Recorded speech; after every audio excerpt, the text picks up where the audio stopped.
With the release of Beetlejuice 2, we're seeing Tim Burton release, technically, his 20th film. And pretty fittingly, it's the sequel to one of his biggest hits. Now, throughout his career, Burton has created some seriously visually stunning films that challenge what a film should look like if you see his name on it. He established a style that worked for him and made him a household name. Too bad he released Dumbo 2019. Yeah, people have picked up that nowadays, it's very rare for him to actually release a visually stunning flick while also having that visually stunning flick translate to a good story. He's always kind of been like this. After 3 back-to-back smashes with Beetlejuice, Batman, and Edward Scissorhands, he released Batman Returns, which didn't do as well with audiences compared to the first film. So, for all future Batman projects, Warner Brothers decided to put him in a producer role. All things considered, I am excited for what Beetlejuice 2 will offer, but I'm also half expecting nothing special.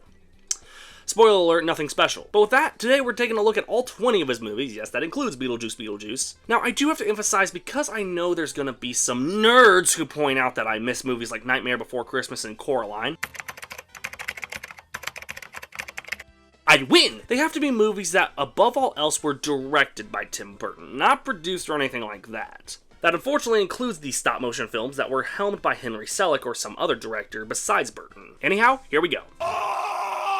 Yeah, nothing's changed here. Dark Shadows is still far and beyond Tim Burton's worst film, because it's easily the one film of his whole 20 major flicks where it's so bland, generic, and forgettable, you almost can't tell it's a Tim Burton film. And this shit has Johnny Depp in it, man! The film follows an imprisoned vampire, Barnabas Collins, played by Johnny Depp. No, he returns home and helps to protect his dysfunctional descendants. The problem here is the plot. It's one of those Burton movies that really doesn't go anywhere, and the visuals are so bland that I find myself bored by the halfway point. Which wouldn't be so bad if it weren't for one major problem. The acting is horrible. This is honestly a common issue with Burton's worst. The acting is either one of two things, over-the-top annoying or bland as drywall. This very impressively blends the two into an unbearable flick. One of the most boring films by an otherwise anything but boring director. The visuals don't stand out, and considering this man's filmography, that's not a good thing. Monkey?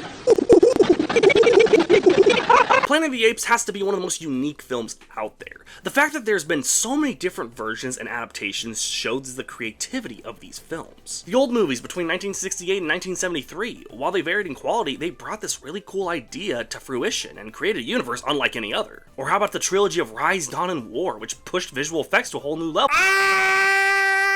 Kingdom's great too. What happened here? Tim Burton's Planet of the Apes. Funny if I look at my directors who shouldn't touch Planet of the Apes list. Oh wait, look, it's just a picture of Tim Burton. Dude, of all the adaptations he can make work, Planet of the Apes is weirdly the one that I think he can't. And it shows as once again, the film goes for little substance. The world feels so empty compared to the new movies, which is obvious, but even the 60s movies had more style and creativity to their worlds. The only other thing I can say is that this movie has Mark Wahlberg in it. I feel like this would be the worst if I had any real connection to these movies other than, yeah, they're good. Overall, not big on this one. He's flying, he's really, really flying. It's sad enough that directors like Guy Ritchie, Bill Condon, and Kenneth Branagh have one Disney remake to their names, but Burton has 2. The worst of his 2 would definitely be Dumbo 2019. I will say, both of his remakes have something Dark Shadows and Planet of the Apes 2001 don't. That notable Burton look. However, Dumbo 2019 gets so much of the story so wrong. Colin Farrell is a completely unnecessary character. What, he's a soldier and he comes home and his kids don't like him because his arm was blown off during the war? Able sons of bitches. Speaking of these kids, man, talk about not being able to act. The boy is fine, but the girl is so... God, do anything! Have any sort of emotion. I always wonder if Tim Burton gave this girl the direction he would give someone like Jenna Ortega in Wednesday, where she has to have no emotions because that's her character. Only problem with that logic is that Wednesday is supposed to be a total blank slate. No emotions. This is a kid seeing a flying elephant. How is she not squealing with joy? What the fuck is that? Why is it flying? As an elephant, it's not supposed to fly. What the fuck? You know, I'd forgive this movie's unnecessary additions if it weren't for the fact that Tim Burton, the man who made movies like this happen, fumbled the bag with the pink elephant scene. In the original movie, this scene already had that Burton energy, but here, you can't even tell it when it happens. Well, hey, I can safely say this is 100% Michael Keaton free Tim Burton move. Well, my hot take here would probably be that the final third of this movie with the circus owner and this big circus is actually alright. And some of these shots are gorgeous. It almost feels insulting though they're in Dumbo 2019. All that said, I don't know about this one. I mean, it's alright, like... Talk about a movie I have nothing to say about. I don't even think this movie is bad, it's just boring. It showcases a lot of Burton's talents, which makes it immediately better than my bottom 3, but it just comes off as weak in terms of Burton's filmography. Evergreen is great here, but the rest of it just doesn't really work for me. If you like it, that's great. Really happy for you. I just can't say much about it. Alright, tonight's selection, Tim Burton's Alice in Wonderland in 3D. While not much better than his Dumbo remake, I can at least say this is Tim Burton's Alice in Wonderland. A big issue with Disney remakes is that the director often doesn't feel like it was their movie. Disney would interfere too much. How am I supposed to know Aladdin 2019 was a Guy Ritchie movie? It was good! However, the 2010 Alice in Wonderland was indeed an alright film in my opinion. That's a little bland and occasionally can feel goddamn insane. It creates its own style and that differentiates itself from the old film. I still recommend watching the old film over this one, but I guess this is perfectly serviceable. The juice is loose. Hey, average everyday moviegoer, did you want to see a sequel to Beetlejuice? Oh my god, no! Who asked for this? Yep, the latest in Burton's career, yet a film I can't think of any reason existing. Beetlejuice Beetlejuice is an average sequel. It's got loads of pacing issues, a plot more jumbled than even some of Burton's worst, and damn it, the first time in cinema history where Willem Dafoe wasn't good. He wasn't even the worst part, he was just not funny at all. The movie has a serious problem balancing its 3 or 4 plots, and Jenna Ortega needs to stop getting typecasted, alright? She's talented, damn it, stop typecasting her as a goth! Beetlejuice 2 has no reason to exist, but despite this, the visuals are great. It's got funny moments here and there, specifically from Michael Keaton as Beetlejuice. And hey, even Winona Ryder and Catherine O'Hara have some solid lines. And Jenna Ortega, well, she wasn't in it for long, but she was great where she was. While it's not great, it's not good either. Beetlejuice 2 is perfectly average. My name is Willy Wonka. I really was rooting for this film. Charlie and the Chocolate Factory has the components of the perfect Burton film. Weird visuals, strange characters, Danny Elfman, this should have been the grandest time of Burton's career. It just came off as lame. Johnny Depp actually does work here, and that one kid who plays Charlie is actually pretty alright. I wonder what he's up to now. Wait, that's Freddie Highmore? All this time, I've been watching the damn Good Doctor? I can't believe I never picked up on that.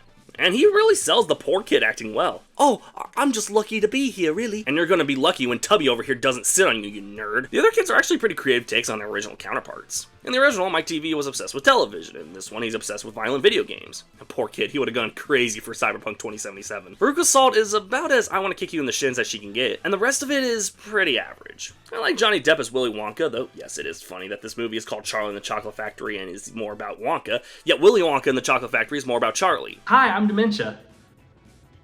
Hi, I'm... The visuals are very colorful, and I personally like the music. I know there's a lot of people who don't like it, but personally, I don't like this one. But it's definitely not one of my favorites from Burton. I crushed the alien. If I were a raging asshole with the most atrocious outfit known to man, and I'd tell you that Mars Attacks sucks. It does, but it's kind of a so bad it's good type deal. Here, just looking at, I'm gonna take a guess and say 1995 CGI?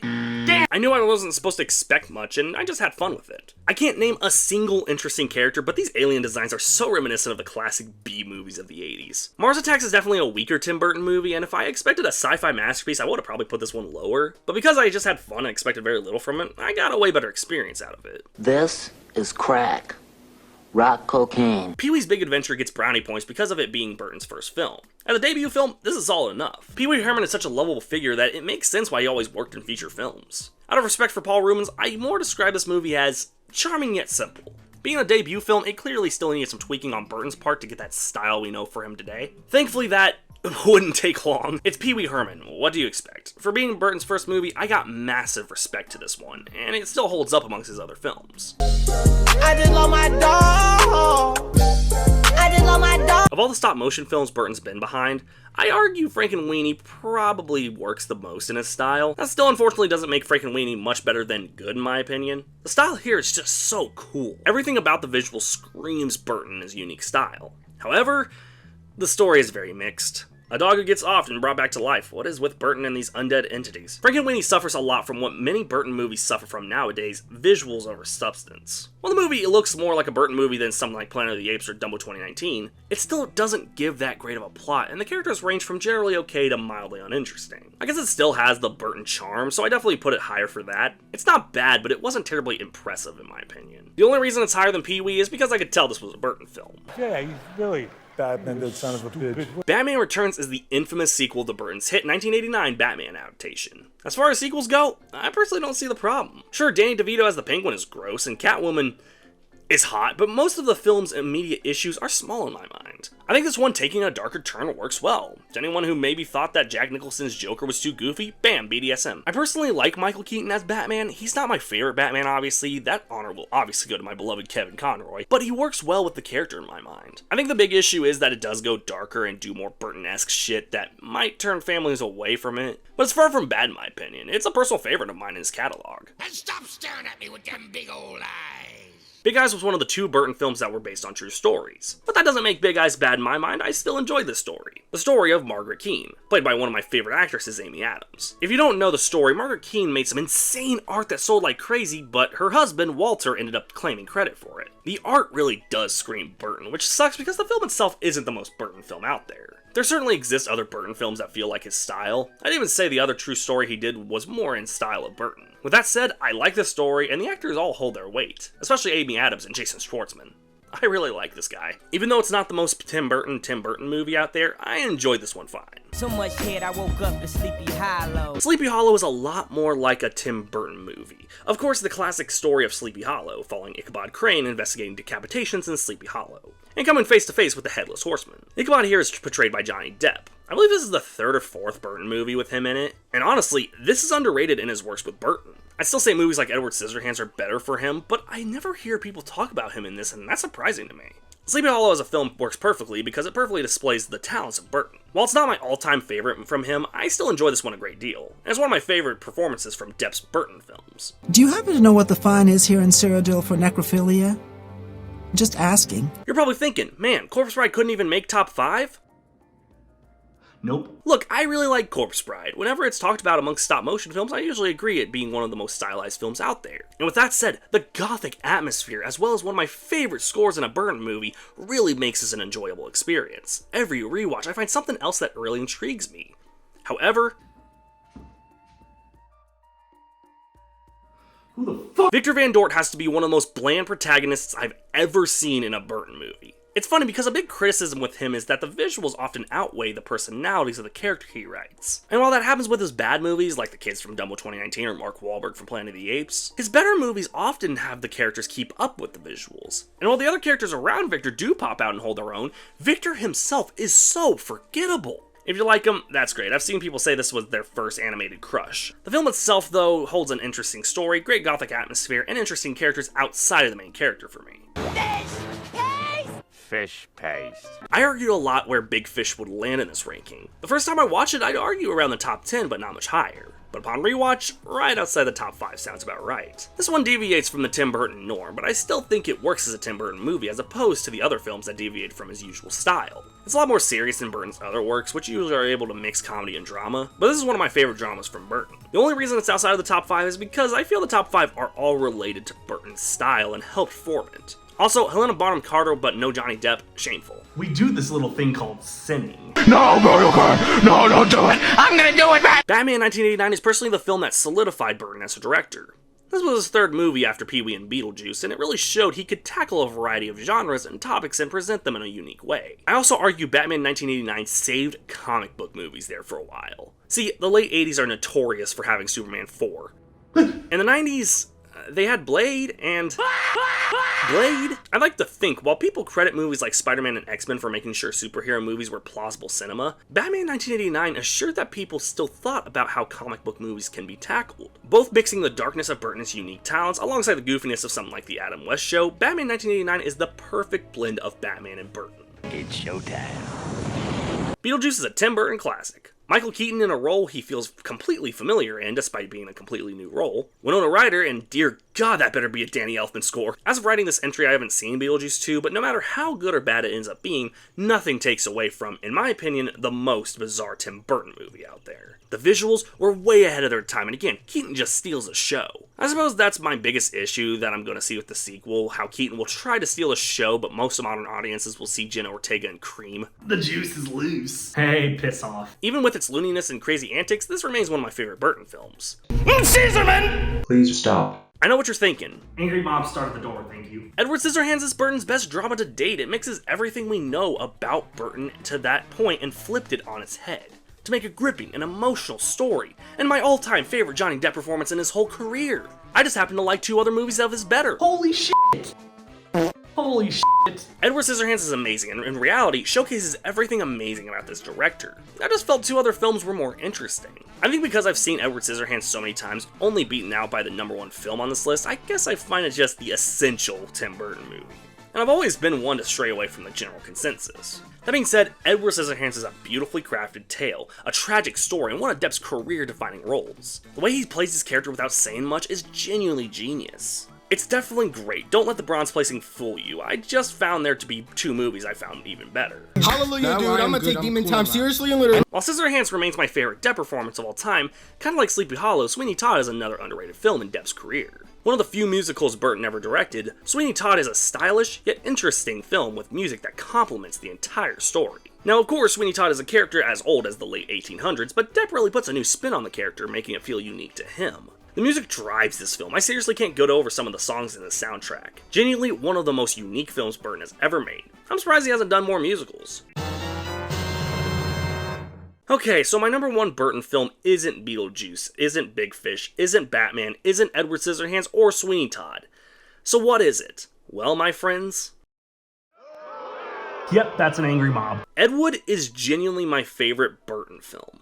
I think this is genuinely one of the most unique stories Burton has ever done, with the story being based on the very real Ed Wood, a director who often failed in his career. A story I dare say can be told with Burton's point of view the best. Many people see Burton's films as weird or even too bizarre. Many people didn't see his films as classics, such most of his best films became cult classics. Beetlejuice, Sweeney Todd. In a way, Ed Wood shares Tim Burton's story. Minus the later part of his life. Even if you don't find his movies great, he truly is one of the most unique filmmakers out there. And that's why so many of his movies have gained followings, because we need weird movies that push the envelope and create worlds we've never seen before. Ed Wood is Burton's best movie because it's the one film in his whole 20-film library that truly defines who he is and what he's done for cinema. Even though his latest films haven't hit the same, Tim Burton deserves the title of one of the most creative directors of all time. Man, it's crazy to think Tim Burton's released 20 movies. That's crazy. I wonder what's next for him in his career. Breaking news! Tim Burton has decided to sell the rights to Beetlejuice to the UK, and they will be making their new adaptation very shortly. Oh no. Oi, the juice is bloody loose, yeah? The teeth are so f***ing yellow.